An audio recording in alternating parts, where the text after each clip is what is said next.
evening and welcome to Wednesday's edition of the Regional News. Cuba has accused the U.S. of seeking a violent overthrow of the Venezuelan government, calling the increased presence of U.S. military forces in the region an exaggerated and aggressive threat. The U.S. overthrowing Venezuelan President Nicolás Maduro's government would be extremely dangerous and irresponsible, and would be in violation of international law and United Nations Charter, Cuba's Foreign Minister Bruno Rodríguez said in a statement. Maduro, in power since 2013, has contended that Trump seeks to oust him and that Venezuelan citizens and the military will resist any such attempt. Quote unquote, "We appeal to the people of the United States to stop this madness," Rodríguez said. The U.S. government could cause an incalculable number of deaths and create a scenario of violence and instability in the hemisphere that would be unimaginable.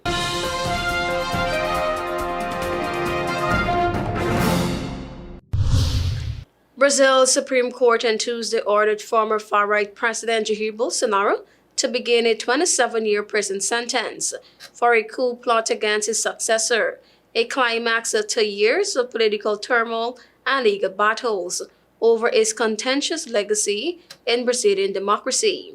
The top court formally concluded the case against Bolsonaro yesterday, making his conviction final, pending confirmation by a 4-member Supreme Court panel in the evening. The panel already rejected his appeal this month.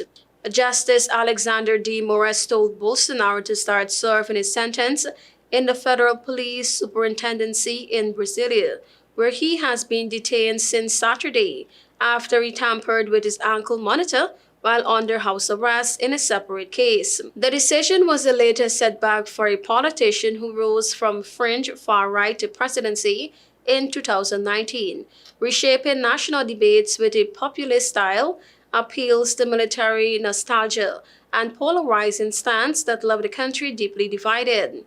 Since leaving office in 2022, Bolsonaro has now been convicted, barred from public office, and abandoned by one-time ally U.S. President Donald Trump, who has started reversing steep tariffs imposed to punish Bolsonaro's prosecution.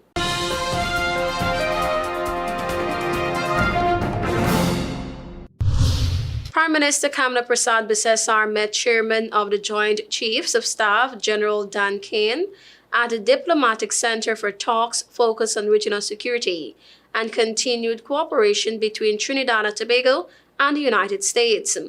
According to a statement issued after the meeting, Persad-Bissessar outlined her government's position on matters related to narco-trafficking, human trafficking, and transnational crime. She stated that Trinidad and Tobago remains committed to working with the United States to address these issues in the interest of citizens and the wider region.